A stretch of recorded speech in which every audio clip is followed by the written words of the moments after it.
welcome to our deep dive today. Okay. We're going to be exploring some pretty unconventional ideas about financial freedom, All right. all inspired by a recent interview with this guy, Luke Belmar. Okay. And you might find his story pretty interesting because this guy went from pressure washing quartz, Wow. with just $200 to his name, Really? to making tens of millions in his 20s, all thanks to crypto. Yeah, that's definitely a story that makes you question the traditional path to success. Absolutely. Right. And what's even more thought-provoking is Belmar's view that Yeah. the systems we often rely on, education, Okay. jobs, even banks, might actually be limiting us. Hmm. He even uses the term the matrix to describe this idea Right. of a system designed to keep us in check. Uh, So I'm curious, how do you interpret that matrix analogy? well, it seems like Belmar's suggesting that Yeah, these systems, whether intentionally or not, right. can condition us to think and behave in ways that benefit the status quo, rather than, empowering us to achieve true financial independence. Yeah. And he uses the example of the education system, Right. pointing out that many graduates, they lack practical financial skills Oh. despite spending years in school. Yeah, that's true. You know? I remember when I first started managing my own finances. Right. It felt like a whole new world compared to what I learned in school. Exactly. Yeah. And Belmar actually compared this to Okay. the way information was controlled in the past. Like the church using Latin to keep the Bible inaccessible Oh, wow. to ordinary people. Yeah. He sees a parallel there with how modern institutions can sometimes obscure financial knowledge Right. or make it seem overly complicated. Okay, so if education isn't the key, Yeah. what does Belmar believe is the secret sauce to success? He argues that it boils down to two key traits: Okay. your ability to take calculated risks and your capacity to withstand stress. He contrasts this with people who might have impressive degrees but crumble under pressure. Right. You Yeah. Think about some of history's most successful entrepreneurs. They often didn't follow the traditional path, Yeah. but they were willing to take leaps of faith and weather the storms, That makes sense. along the way. I remember when I quit my stable job Right. to pursue freelance writing, Yeah. everyone thought I was crazy. Sure. But it was a calculated risk that ultimately paid off, Exactly. even though it was stressful at times. And it's this willingness to embrace discomfort and uncertainty Yeah. that Belmar sees as essential for breaking free from those limiting systems. Okay. He calls the matrix. So where does cryptocurrency fit into all of this? Well, for Belmar, Yeah. cryptocurrency, particularly Bitcoin, Okay. represents the ultimate escape from these restrictive systems. Interesting. He believes it's the future of finance, a way to take control of your money and break free from reliance on traditional institutions. He even gave some pretty compelling examples, like sending millions of dollars instantly Yeah. with minimal fees using crypto, Right. something that's unthinkable with traditional banks. Absolutely. Yeah. And he connects this to the idea of empowerment, Right. particularly for people who are excluded from or underserved by traditional banking systems. That makes sense. Crypto, in his view, offers a more inclusive and accessible financial landscape. Now here's where things get a little more controversial. All right. Belmar surprised me by making a strong case for meme coins, Interesting. like Dogecoin. He argued they're more honest about their nature Okay. than coins that promise grand utility, but often fail to deliver. I see. What are your thoughts on that? I think there's a valid point there about transparency. Okay.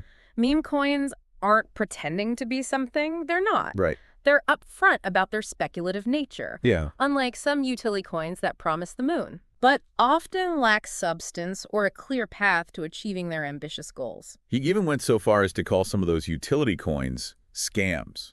Wow. Suggesting that the teams behind them Yeah. are more interested in pumping up the price than building a genuinely valuable product or service. It's a reminder that even in the decentralized world of crypto, Yeah, critical thinking and thorough research are crucial. absolutely. Not all projects are created equal. So in Belmar's view, Right? meme coins at least acknowledge their inherent gamble. Yeah. While some utility coins operate under a veil of false promises, Right.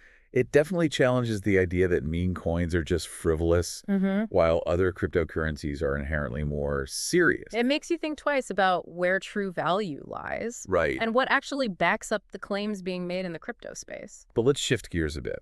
Okay. It's clear that Belmar's made a fortune in crypto, Yeah, but he doesn't seem to be just about making money. exactly. He emphasized that accumulating wealth Right. is only part of the equation. Uh-huh. You also need to know how to preserve and manage it effectively. Absolutely. He talked about common pitfalls, like falling into credit card debt or making impulsive life choices Right. that can derail your financial progress. And he even mentioned that beyond just financial success, Yeah. he's interested in pursuing other areas of life, Okay. like health, relationships, and mastering new skills. It seems like he's striving for a more holistic approach to success. I think that resonates with a lot of people. In Yeah. today's hustle culture, Right. it's easy to get caught up in the pursuit of financial gain Totally. and forget about the other aspects of life that contribute to overall well-being. He even hinted at the idea of taking a few years off Oh, wow. to travel and experience different cultures. It's refreshing to hear someone who's achieved such financial success, Yeah. acknowledging that there's more to life than just working Right. and accumulating wealth, It challenges the traditional definition of success. Absolutely. and encourages us to consider what truly matters to us, Right. beyond just financial metrics. So we've covered a lot of ground here. Yeah. From Belmar's unconventional views on education and success Right.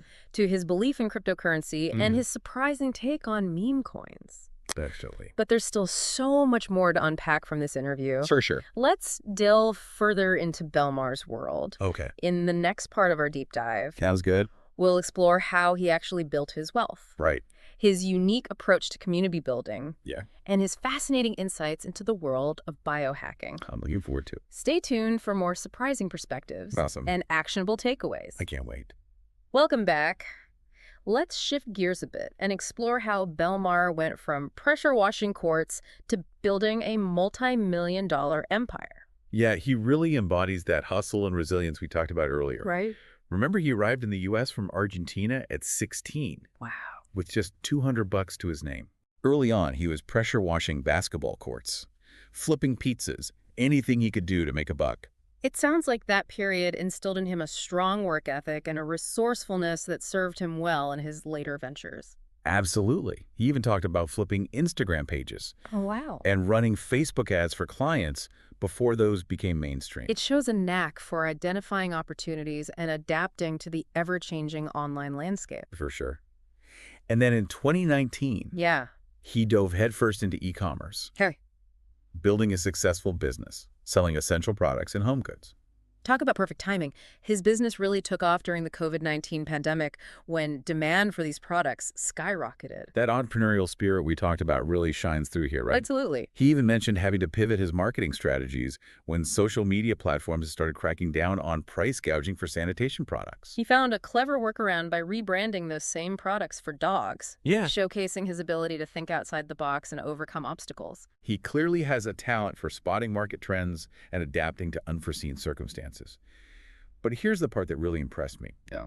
During the March 2020 market crash, when everyone was panicking, Right.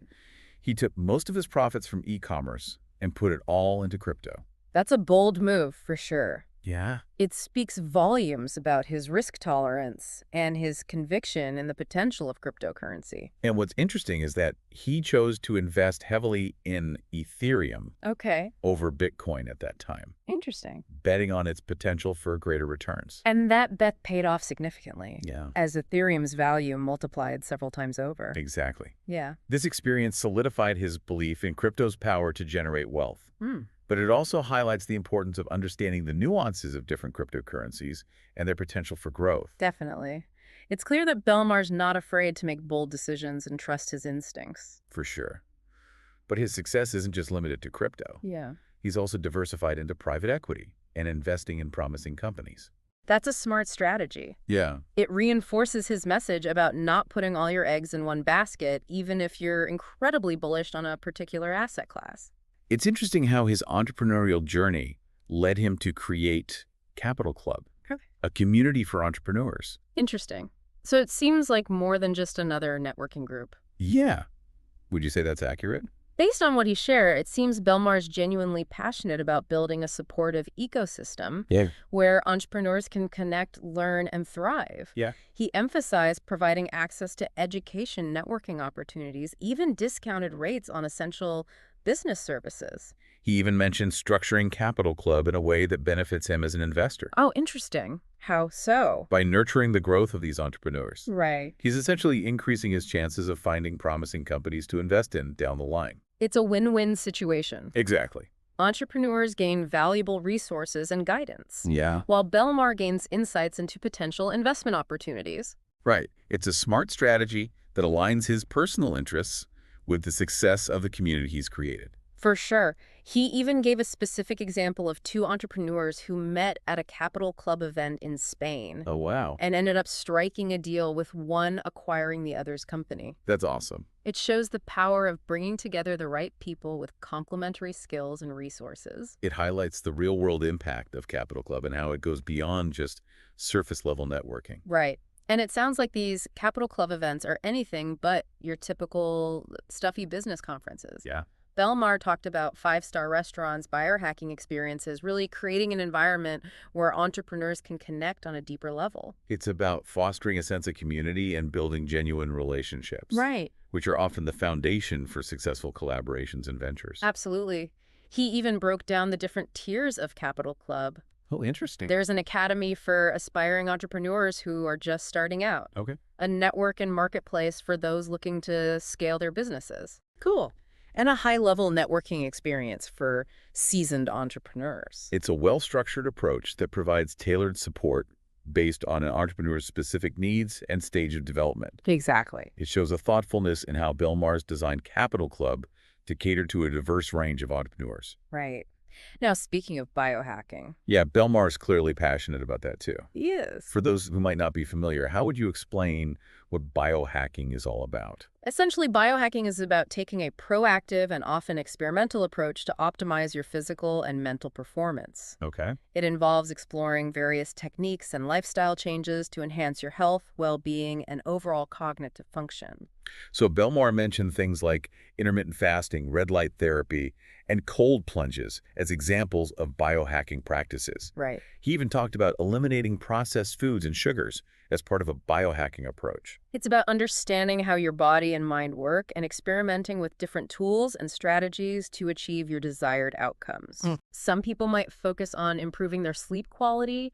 Others might want to boost their energy levels or enhance their cognitive abilities. He also emphasized the importance of more traditional practices, Okay. like getting enough sleep, Right. managing stress levels, and getting regular sun exposure. It seems like he takes a holistic approach to biohacking, Yeah. encompassing both cutting-edge techniques and time-tested wisdom. It's about finding what works best for you and integrating those practices into your lifestyle to enhance your overall well-being. And it ties back to his view that true wealth isn't just about money. Right. It's also about having the energy and vitality to enjoy life to the fullest. It's about recognizing that your physical and mental health are invaluable assets that need to be nurtured and optimized, just like your finances. Exactly. You know, earlier, Belmar talked about possibly taking a few years off to travel and recharge. Yeah, I find it interesting that he's acknowledging the potential for burnout, Yeah. even when you're passionate about your work. It's a reminder that even the most driven entrepreneurs need to prioritize their well-being and find a sustainable pace. For sure. The constant hustle can take its toll, and it's important to listen to your body and mind. He also expressed some uncertainty about what the future holds, wondering what he'll be doing 10 or 20 years from now. Interesting. It suggests that even someone who's achieved such incredible success is still searching for deeper meaning and purpose. It raises an intriguing question for all of us. Yeah. What happens when you achieve a certain level of financial freedom? Right. Do you keep striving for more, or do you shift your focus to other areas of life that bring a different kind of fulfillment?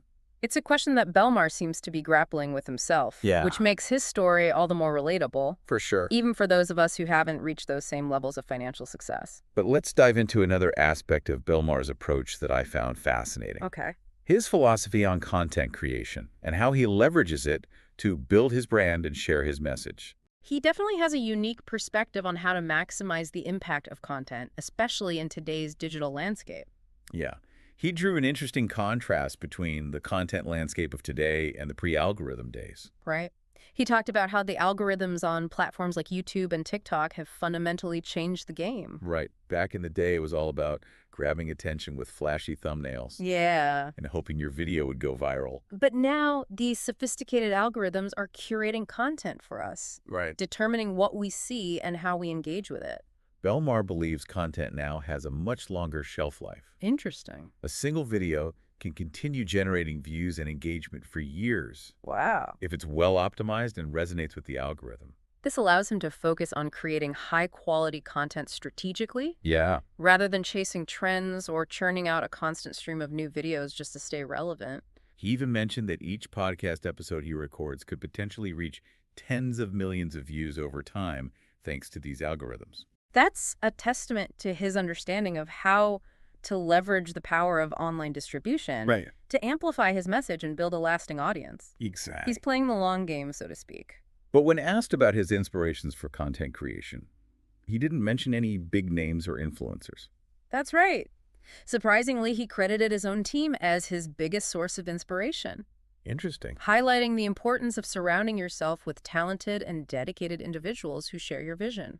It's a reminder that success is rarely a solo endeavor. Absolutely. It's about building a strong team that can help you execute your ideas and bring your vision to life. It also speaks to his humility and his recognition that great content often comes from collaboration and the synergy of different perspectives. So we've seen how Belmar went from humble beginnings to building an empire, Yeah, embracing risks, and creating a community of entrepreneurs. right. He even shared his insights into biohacking and maximizing content creation in the digital age. Definitely. But there's one more layer to Belmar's story that I think will resonate with our listeners. Okay. Let's explore his personal philosophy, Right. his sources of inspiration, Okay. and what drives him beyond the world of business and finance in the final part of our deep dive. That's good. We'll uncover his unique perspective on personal growth, Okay. what he sees as true success, Got it. and the valuable lessons he's learned along the way. Looking forward to it. Stay tuned for a truly inspiring and thought-provoking conclusion to our journey into the world of Luke Belmar. Welcome back to our deep dive into the mind of Luke Belmar. We've explored his financial strategies, his entrepreneurial journey, even his biohacking experiments. But in this final part, I kind of want to shift our focus to what makes him tick on a deeper level. We've talked about how he doesn't seem to follow the typical influencer playbook. So I'm curious, who does he look up to? Who inspires him? When asked that question, his answer was surprising. He immediately mentioned Leonardo da Vinci. Interesting. Mm. Not exactly who you'd expect a crypto millionaire to idolize, right? Definitely not the typical business guru or self-help icon. So what is it about Da Vinci that resonates with him? Well, he described da Vinci as a polymath, Okay. someone who excelled in a wide range of disciplines from art and architecture to science and engineering. It's da Vinci's mastery of diverse skills and his multidimensional approach to life that Belmar finds inspiring. So it's not just about achieving financial success, but also about pursuing knowledge and mastering different skills. Yeah. He seems to be drawn to that Renaissance ideal of the well-rounded individual. Exactly. And he even drew a parallel between da Vinci's insatiable curiosity and his own thirst for knowledge. He believes that by exploring different fields and expanding your skill set, you enrich your life experience and open up new perspectives. I love how he used the example of playing the piano. Right. He said someone who's mastered that instrument experiences music on a whole other level compared to someone who hasn't. It's about the depth of experience that comes with mastery. And he applies that same principle to life in general.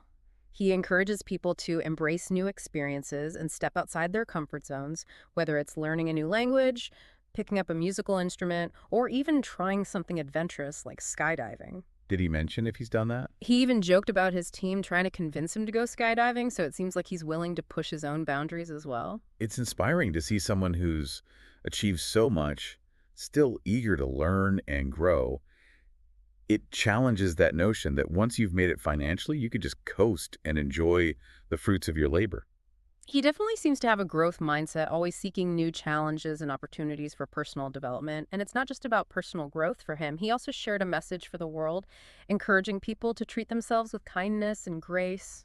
He acknowledged that everyone makes mistakes, emphasizing that failure is an inevitable part of the journey. That's such an important message, especially in today's world, where it's easy to get caught up in the pursuit of perfection and feel like we're falling short.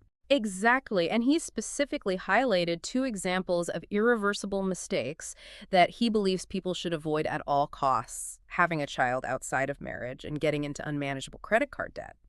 It seemed like he was speaking from a place of experience, perhaps having witnessed the consequences of these choices firsthand. It's a reminder to be mindful of the decisions we make and the potential long-term impact they can have on our lives. Definitely.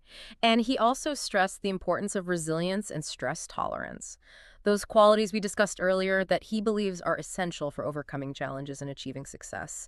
Yeah. He emphasized that personal growth often involves facing discomfort and pushing through difficult times. And he even said, He reminded us that you have to feel weak before you feel strong and feel dumb before you feel smart. it's about embracing the ups and downs of life, understanding that setbacks are opportunities for learning and growth, not signs of failure. It's a powerful message of self-belief and perseverance. So as we wrap up our deep dive into the world of Luke Belmar, what are the key takeaways for our listener? What's the so what of all this? Well, I think Bill Maher's story challenges us to reconsider what success truly means. He encourages us to step outside the traditional mold, embrace calculated risks, prioritize our well-being, and cultivate a mindset of continuous learning and growth. He reminds us that true wealth encompasses more than just money. It's about our health, our relationships, the mastery of skills that bring us joy, and the contributions we make to the world around us. And perhaps most importantly, he urges us to treat ourselves with kindness and compassion, recognizing that failure is not the opposite of success, but rather a stepping stone on the path to achieving our full potential. Absolutely. He encourages us to keep learning, keep growing, keep striving, but also to find joy in the journey and appreciate the lessons learned along the way. And remember, Belmar talked a lot about the transformative power of AI and the potential disruption it will bring to various industries, but he didn't seem fearful of these changes. No, instead he views AI as an opportunity. He challenges us to think about which skills will become even more valuable in an AI-driven world, those skills that require uniquely human capabilities. Right. He believes that skills involving human interaction, creativity, complex problem solving, and emotional intelligence will be in high demand as AI takes over more routine and automated tasks. So as you continue your own journey, consider how you can develop and hone these essential skills to thrive in a rapidly changing world. This deep dive has been a fascinating exploration of Luke Belmar's unconventional wisdom, and it's clear that there is much more to learn from his experiences and insights. But for now, we encourage you to reflect on what resonated with you the most, and consider how you can apply these lessons to your own life. Remember, financial freedom is achievable, but it requires a shift in mindset, a willingness to embrace calculated risks, and a commitment to continuous learning and growth. And as Belmar himself said, treat yourself with kindness and grace and keep attempting. Through those attempts, you become a master of life. We'll leave you with that thought-provoking message. Until next time, keep diving deep and keep seeking those aha moments that spark your curiosity and propel you forward on your journey.